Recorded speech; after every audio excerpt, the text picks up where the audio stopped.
And welcome back, everyone, to Kaldheim spoilers. Now, I wanted to wait until today because the actual Week of Metal previews ended today. So I wanted to make sure we had all the spoilers for yesterday, Tuesday, and today, all up in one day, because it wasn't going to be a lot. The official spoilers do start on the 7th, so I felt it was just proper to wait until we got to the end of the spoiler week.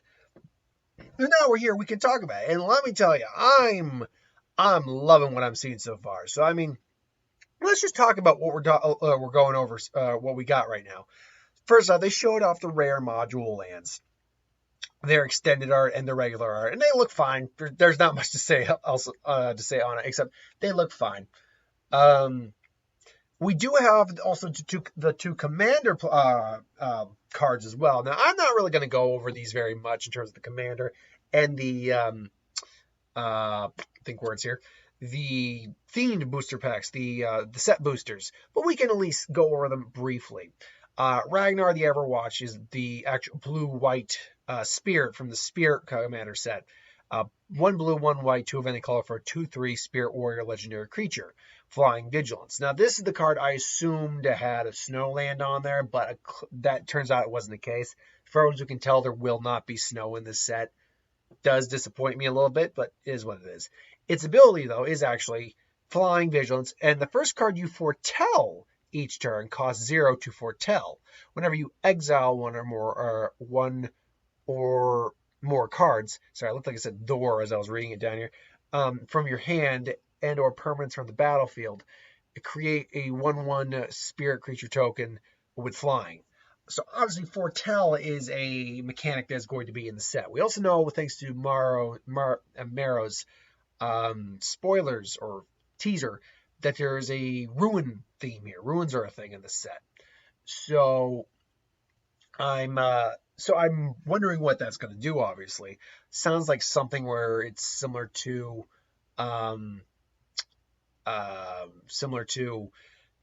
Surveil, maybe.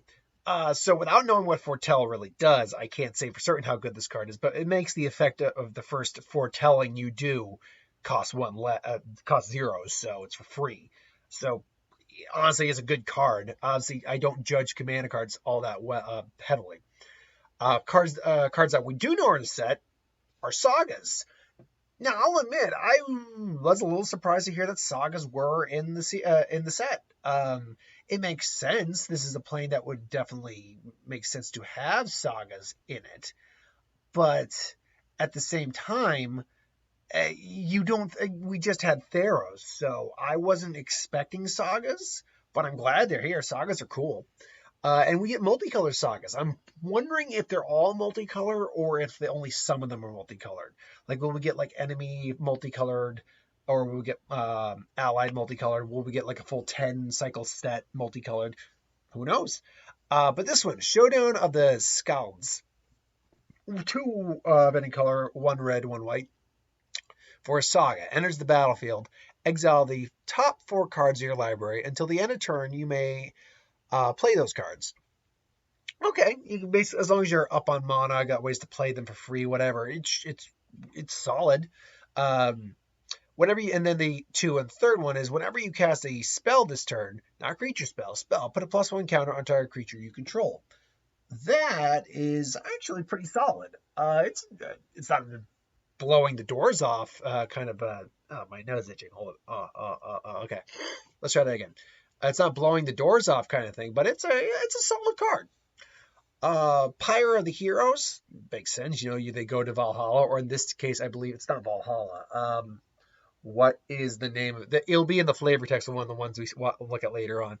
But their version of Valhalla. Pyro of Heroes is 2 of any color, artifact, rare, pay 2 and tap. And in essence, it is a tribal birthing pod. And I mean, people love birthing pod. Birthing pod effect. It's a great search. So ultimately, I can't really say anything more about it except it's a birthing pod. Good for it. Now the next, let's see here, 3. The next, 15 cards or so are actually part of the set boosters, so they're not in the actual set. But they still represent cards in the set and things we can talk about. Rampage of the Valkyries, for instance, is a black and white 3 of any color enchantment, uncommon.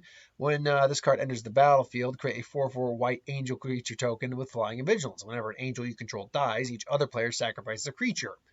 Now, the fact it's black and white is interesting because, as we'll see a little while later, we got black angels again. Valkyries are both in white and black, and Valkyries are angels in this set. And we have them in black and white, which I find very interesting. Gladewalker's Ritualist also shows us a returning mechanic that I was not expecting. When I heard shapeshifters were in the set, I didn't think they were a legitimate race. I just thought, okay, you're shapeshifters, clone type, okay, cool. But no, shapeshifters are a legitimate race in this set, which brings back the changeling creature type, which obviously, as you can read it, or if you know, it means it's every creature type. It's a god. It's a bolas. If you were to have a Nicol Bolas, technically speaking. But it's a dragon, it's a god, it's a squirrel, it's whatever you can. It's a sliver. In fact, if you want sliver decks to function fairly well with it, and you're low on slivers, put changelings in. That's what I'm doing, making my sliver deck.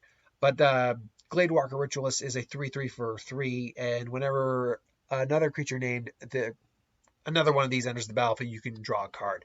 So that's not too bad. Elven Ambush is 1 green, 3 of any color for an instant. Uncommon, create a 1/1 elf warrior creature token for each elf you control. If you're high on elves, you can definitely overrun the board even more. But otherwise, if you're low on elves, it's really not going to be able to do much. Gilded Assault card shows us that vehicles are back in the set. Obviously, with Viking ships and stuff like that, would make sense. But it also seems that these are tied to the dwarves of the plane. And it seems that the world tree does hold different realms where different people exist, different races exist. Elves, humans, dwarves. We know from Maro's teaser, there's a vampire dragon in this set, which is really cool. Trying to think what other gods seem to traverse through the realms. Trying to think of other individuals. Changelings, obviously. There's a creature type that people have been begging for years. It's going to show up in this. Maybe it's salamander folk. Who knows? But Gilded Assault cards are 2 red, 1 of any color vehicle, 5/1, uncommon, trample, crew 2, and when it sacrifice 2 treasures, return this card from your graveyard to your hand. In essence, you're getting your treasure card back by sacrificing 2 treasures. I'm not terrible. Not great. It's gonna die easy. Like, you don't even need to hit a creature to die. So it is what it is. Giants are also in this set because giants are a big part of Norse mythology. But we see fire giants fury, so we'll get fire giants as we have one up here. And there are also frost giants, the elementalist one up there. First, Fury is a 1 red, 1 of any color sorcery uncommon. Target giant you control gets +2/+2 and gains trample to the end turn. Whenever it deals combat damage to a player this turn, exile that many cards on the top of your library, and until your next turn, you may play those cards. It's tribal. It's a giant tribal. If you have giants, great. If you don't, it's not going to do shit. So you'll actually be sitting on a dead card. I don't like this unless you're in a giant deck. Well, luckily I have a giant deck, so I could make use of that. But I don't know about you. Bearded Axe. I do like that. Bearded Axe. My axe. 1 red, 2 of any color. Equipment artifact. Equipped creature gets +1/+1 for each dwarf, equipment, and vehicle you control. So if you are in any of them, any of those, dwarf deck, an equipment deck, or a vehicle deck, you can make use of this card. It's only equipment for 2. It costs 3. It's not a bad card, honestly. Thorn, Mantle, Striker, dealing with the whole Dusk Elf thing versus the Wood Elves. One black, 4 event color for a 4/3 elf rogue. Uncommon, enters the battlefield, choose 1. Remove X counters from target permanent, where X is the number of elves you control. Something basically to take on planeswalkers. Target creature an opponent controls gets -X until the end of turn, where X is also the number of elves you control. 5 mana steep before 4/3 with the ability to basically take just about anything out with the right board set. It's not bad. I could think of worse cards, certainly, and I could definitely put it in my elf deck if I wanted to. Elder Fang Ritualist, 1 black, 2 of any color for a 3/1 elf cleric. When this creature, or when the Elf Fang Ritualist dies, return another target elf from your graveyard to your hand. Yeah. Only good if you got an elf that's more worth getting back than what this thing is. Giant's Grasp is 2 blue, 2 of any color for enchantment aura, uncommon. Chant giant you control. When this card enters the battlefield, you gain control of target non-land permanent for as long as Giant's Grasp remains on the battlefield. Okay, hold on. Am I reading that right? Enchant giant you control, and when this card enters the battlefield, gain control of target non-land permanent for as long. So basically, what they did was they made a cheaper mind control, but at the cost of that you need to have a giant to equip it onto. If you don't have a giant, this card doesn't do anything. So that's honestly not a bad trade, really, for a cheaper one. So not bad. Absorb Identity, 1 blue, 1 of any color, instant, uncommon. Return target creature to its owner's hand. You may have shapeshifters you control become copies of that creature until the end of turn. Okay, it's interesting to see that these shapeshifters all wear masks.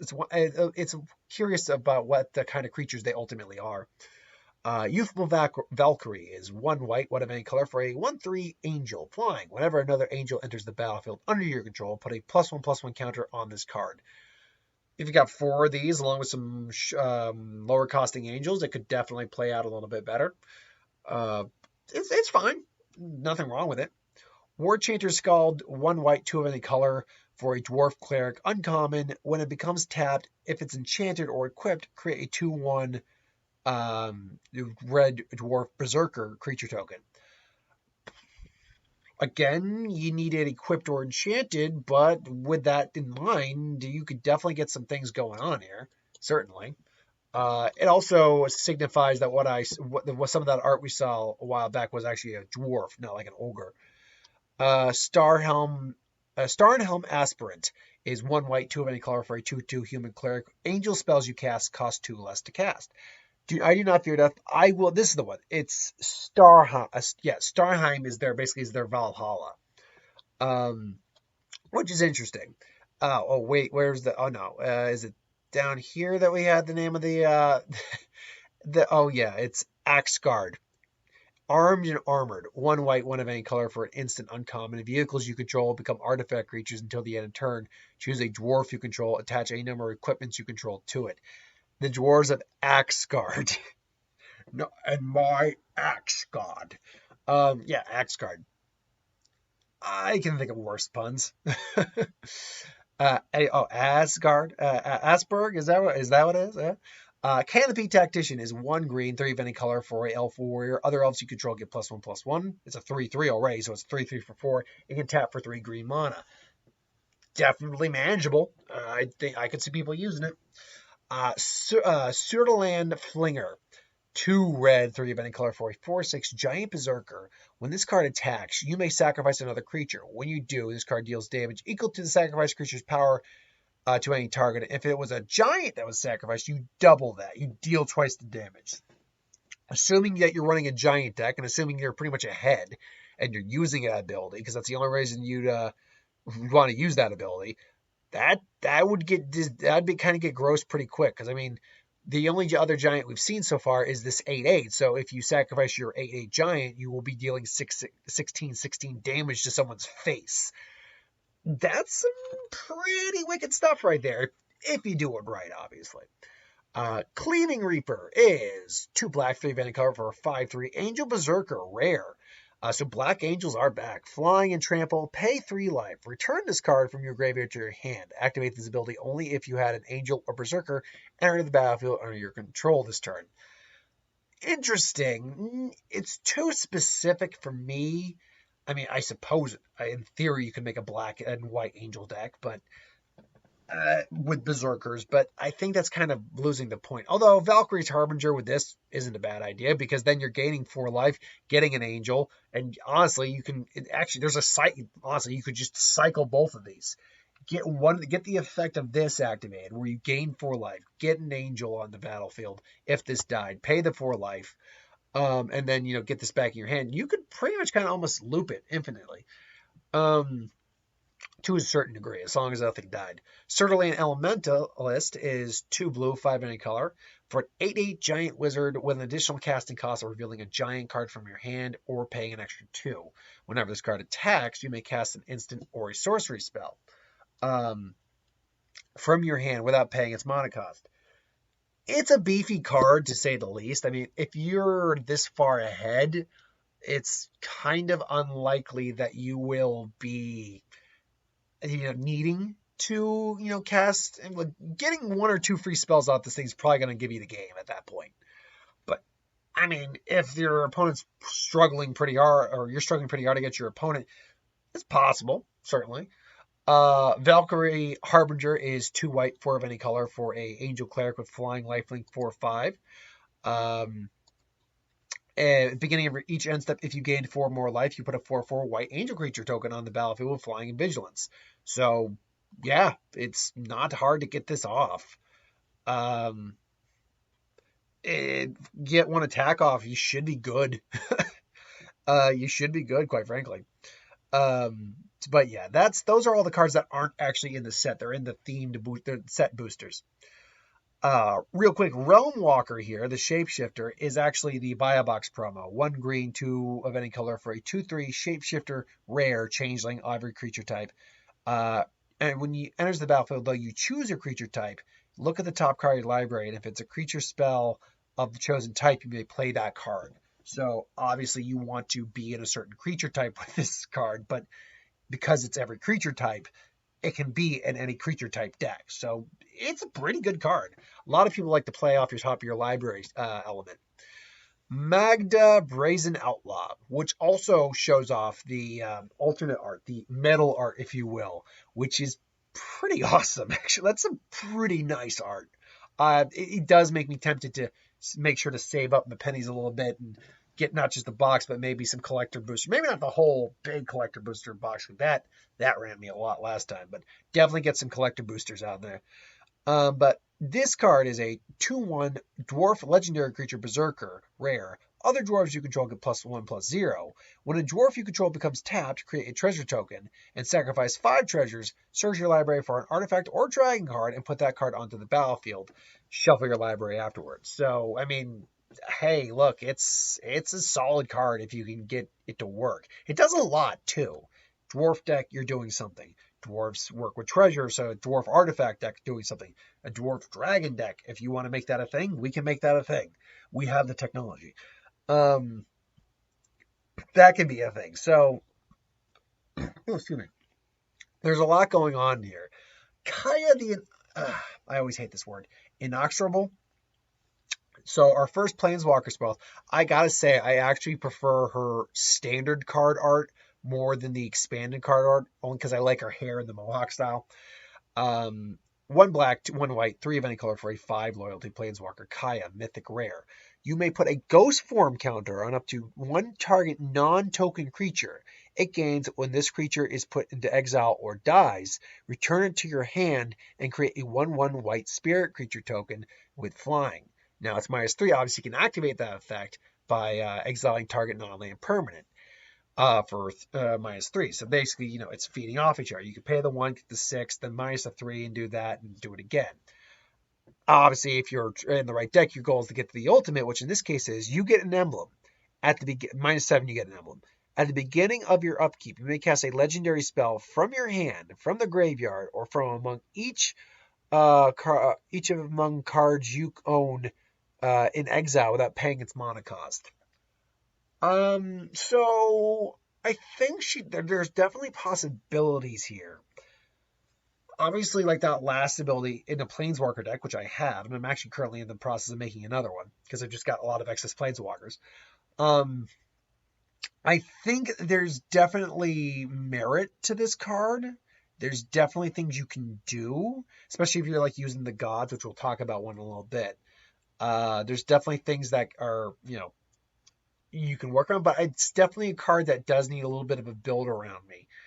Um, yeah, like this card needs the right home, but in the right home, I can see it being very capable. Real quick, the other commander card got revealed. Lathril, Blade of the Elves. 1 black, 1 green, 2 of any color for 2/3 elf noble mythic menace. When this card deals combat damage, or excuse me, deals damage to a player. Yeah, deals combat damage to a player. Create that many 1/1 elf warrior creature tokens. You can tap 10 untapped elves you control, and each opponent loses. Tap this card too. Loses 10 life, and you gain 10 life. So if you got elves, go for it. But let's move on to the last two cards to talk about. Basically, the Fenrir of the set, and I don't know if this is the Odin of the set, but it's alternate art. It's boss. Like, that's some boss alternate art, man. Havar, God of Battle. 2 white, 2 of any color for a 4/4 legendary creature god. It is a modular spell, which shows us how the gods are different in this set. Also, the gods are not indestructible on this plane. They can die. And when they die, they die. But the thing is, like in theory, the gods can leave their weapon behind. So obviously you choose which one to play. But creatures you control that are enchanted or equipped have double strike. At the beginning of each combat, you may attach target aura equipment to a creature you control to target creature you to. Let me rephrase that again. At the beginning of each combat, you may attach target aura or equipment attached to a creature you control to another target creature you control. Basically, it doesn't say another, but it's basically saying another target creature you control. And it's artifact that the sword he wields is Sword of the Realms. Equipped creature gets +2/+0. It only costs 1 white, 1 of any color.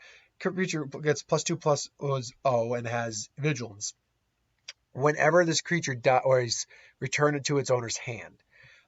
Now, the really interesting thing about this is, because of the legend rule, you can't have more than 1 copy of either of these things on the field. But they're 2 different cards. You can have both of these on the field. You can equip the Sword of Realms to Havar, the God of Battles. And that makes all the sense in the world. Because then you equip him, not only does he now have +2, making him a 6/4 with vigilance, but he now gets double strike thanks to his own ability. And if he dies, he then comes back. So it's a really unique way of doing this, and I really dig it. And again, I'm digging this alternate art. Like, this alternate art is fantastic, man. Last but not least, we have Soro Realm Eater. Now, this is your Fenrir, I thought it was Fenris myself, but it turns out it's Fenrir. That's fine. Fenrir of the set, the giant wolf. 1 black, 1 green, 1 of any color for a 3/3 wolf rare. I'm surprised it's not mythic. I am surprised it's not mythic because of how big of a mythological mark Fenrir has in Norse mythology. But a 3/3 wolf. Whenever a permanent on opponent control is put into the graveyard from the battlefield, put a +1 counter on this card. At the beginning of your upkeep, if this card has 1 or more counters on it, you may remove all of them. If you do, exile each non-land permanent with converted mana cost less than or equal to the number of counters on this card. Now, here's the thing. When I first read it, I thought he was wiping out the entire board except him. No, he's wiping himself out. But that said, I mean, you basically have a ticking time bomb of, if your things are dying and he's getting bigger and he's still swinging in and killing other things, you need to kill him or he's going to wipe out your entire board state. Like, even if you're chump blocking, it's not going to matter because he will wipe out your board state. Yeah, I like this guy as a ticking time bomb kind of scenario. Like, I dig on that. I do dig that concept. And it's cool to see Fenrir in a Magic set. Now, that being said, I will admit I've seen both versions of the card.